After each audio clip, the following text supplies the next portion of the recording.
कांग्रेस की नई लिस्ट यानी दूसरी लिस्ट आ चुकी है जिसमें 43 नाम है। आज आपको ये जानना है 3 मिनट में कि ये लोग कितने ताकतवर हैं और कौन से वो 8 बड़े नेता हैं जो कि बीजेपी का खेल बिगाड़ सकते हैं। सबसे पहले शुरू करते हैं मध्य प्रदेश में। मध्य प्रदेश में कुल लोकसभा सीटें कितनी हैं? 29। 2019 की अगर मैं बात करती हूं तो बीजेपी ने 28 जीती थी और कांग्रेस ने 1 जीती थी। वो एक कौन सी जीती थी? छिंदवाड़ा सीट ही जीती थी। और अब उसी छिंदवाड़ा सीट से नकुल नाथ को उतारा गया है जो कि कमलनाथ के बेटे हैं। पिछली बार नकुल नाथ जब यहाँ से उतरे थे तो उन्होंने इस आंकड़े के डिफरेंस से यानी 37,000 लगभग वोटों से बीजेपी के प्रत्याशी को हराया था और कांग्रेस का खाता खोला था मध्य प्रदेश में। और फिर से कांग्रेस ने इन पर भरोसा जताया है। और आप ये भी जान लीजिए कि अभी कुछ दिनों पहले ही अफवाह उठी थी कि कमलनाथ और नकुलनाथ चले जाएंगे बीजेपी में, लेकिन ऐसा कुछ नहीं हुआ। नकुलनाथ और बीजेपी का कोई भी गठबंधन नहीं हुआ और वो वहां पर नहीं गए। और अब बीजेपी का जो ये नकुलनाथ प्लान है वो यहाँ पर फेल हो चुका है। अगला बात करते हैं गुजरात में। कुल सीटें कितनी है? 26। और 2019 में बीजेपी ने सारी की सारी 26 सीटें जीत ली थी। और इस बार एक इंटरेस्टिंग बात है कि जो अहमदाबाद ईस्ट की सीट है उस पे कांग्रेस ने नया दाव लगाया है। नया दाव क्या लगाया है? रोहन गुप्ता को उतार दिया है। रोहन गुप्ता को आपने टीवी डिबेट्स में देखा होगा, वो कांग्रेस के स्पोक्स पर्सन हैं। उन्होंने सोशल मीडिया भी संभाला है, हालांकि अब सुप्रिया सुले संभालती हैं, लेकिन वो सोशल मीडिया भी संभालते थे। और इस सीट को बीजेपी ने 2019 में कितने मार्जिन से जीता था?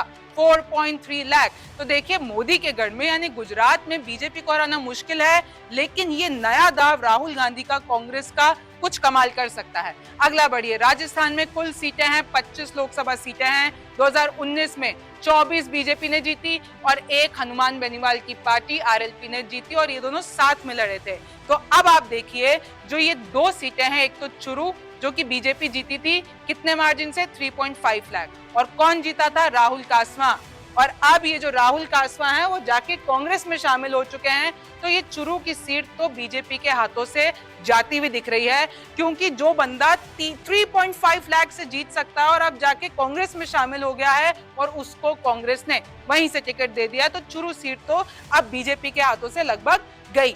जालौर से बीजेपी पिछली बार 2.6 लाख वोट से जीती थी और अब इस बार कांग्रेस ने वैभव गहलोत को उतारा है। देखिए वैभव गहलोत पिछली बार गजेंद्र सिंह शेखावत यानी जोधपुर सीट से हार गए थे, तो इस बार जालौर से वैभव गहलोत को उतारकर कांग्रेस ने एक नई चाल चली है कि भैया अशोक गहलोत के बेटे हैं, शायद जीत जाए। अब आगे बात कीजिए, असम में कुल सीटें हैं 14 और 2019 की बात करूं तो 9 बीजेपी ने जीती, 3 यूपीए ने जीती, 1 एआईयूडीएफ ने जीती और 1 निर्दलीय सीट।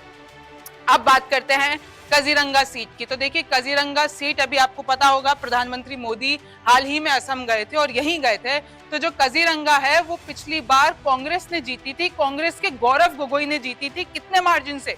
2 लाख से। और इस बार कांग्रेस ने वहां पर रोजलीना चिड़के को उतारा है और अब ये कयास लगाए जा रहे हैं कि ये कांग्रेस की जो ये सीट है वो वापस से कांग्रेस के खेमे में ही आ सकती है। अगली है जोरहाट सीट जो कि पिछली बार बीजेपी ने जीती थी 82,000 मार्जिन से और इस बार कांग्रेस ने गौरव गोगोई को उतारा है। देखिए गौरव गोगोई की सीट बदली गई है। गौरव गोगोई ने पिछली बार काजीरंगा से वो लड़े थे और 2 लाख के मार्जिन से जीते थे और इस बार अगर उनकी इतनी पॉपुलैरिटी है तो भैया जोरहाट भी जीत लेंगे वो बीजेपी से, क्योंकि पूर्वोत्तर में बीजेपी की पॉपुलैरिटी थोड़ी कम है। अब अगला ये बारपेटा जो सीट है वो पिछली बार कांग्रेस ने जीती थी इतने मार्जिन से यानी 1,40,000 के मार्जिन से और अब कांग्रेस ने दीप बयान को उतारा है। ये नए उम्मीदवार हैं और उनको उतारा है। तो देखिए कांग्रेस का मार्जिन पिछली बार भी यहाँ पे ज्यादा था और इस बार उम्मीद यही है कि शायद ये सीट भी कांग्रेस जीत जाए। अगला देखिए नगांव, इसमें कांग्रेस जीती थी 16,000 वोटों से पिछली बार 2019 के जब मैं नतीजे की बात करती हूँ और इस पर जो पुराने प्रद्युत बोरदोलोई है माफ कीजिएगा, उनको ही उतारा गया है और असम में ये चारों सीटें बीजेपी वापस से हार सकती है और कांग्रेस वापस से जीत सकती है। और ये जोरहाट सीट जो मैं आपको बता रही हूँ वो गौरव गोगोई कांग्रेस के वो बीजेपी से ले सकते हैं।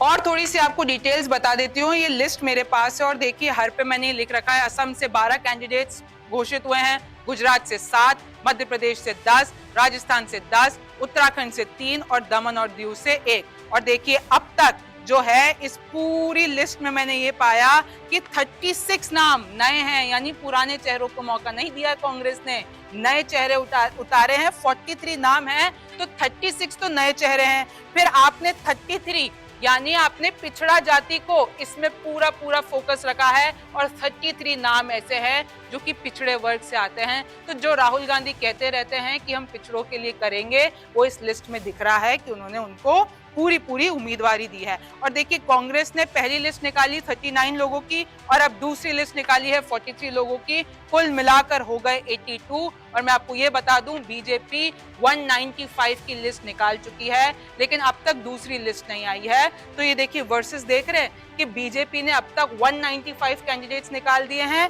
और कांग्रेस ने अब तक 82। अब आगे क्या होता है वो देखना दिलचस्प होगा। मैं हूं रिमझिम जेठानी, आप न्यूज़ 24 देखते रहिए, फिर मुलाकात होगी। नमस्कार, मैं हूं मानक गुप्ता। अगर आपको हमारा ये वीडियो पसंद आया हो तो इसे लाइक और शेयर जरूर करें और हाँ, हमें सब्सक्राइब और फॉलो करना ना भूलें ताकि आप देश और दुनिया की कोई खबर मिस ना करें। तो जुड़े रहिए हमारे साथ और देखते रहिए न्यूज़ 24।